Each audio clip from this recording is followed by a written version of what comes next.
Morning mga kapogi, ito available na unit 2022 Toyota Rush 1.5G automatic transmission, stock bags po, mga kapalang gulong. Nakarehistro po siya until March 2025. Exterior po, see to appreciate po para makita nyo kung gaano kasariwa yung sasakyan.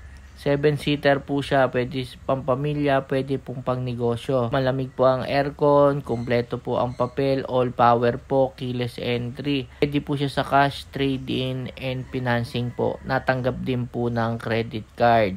PM lang po para sa presyo, DP at monthly po. Ayan po ang kanyang interior, bumbu po ang upuan at ang manibela. Ayan po. Ito po yung pinakalikod. Yan. Napopold po yan. Ito naman po ang kanyang engine bay. Marami pong salamat.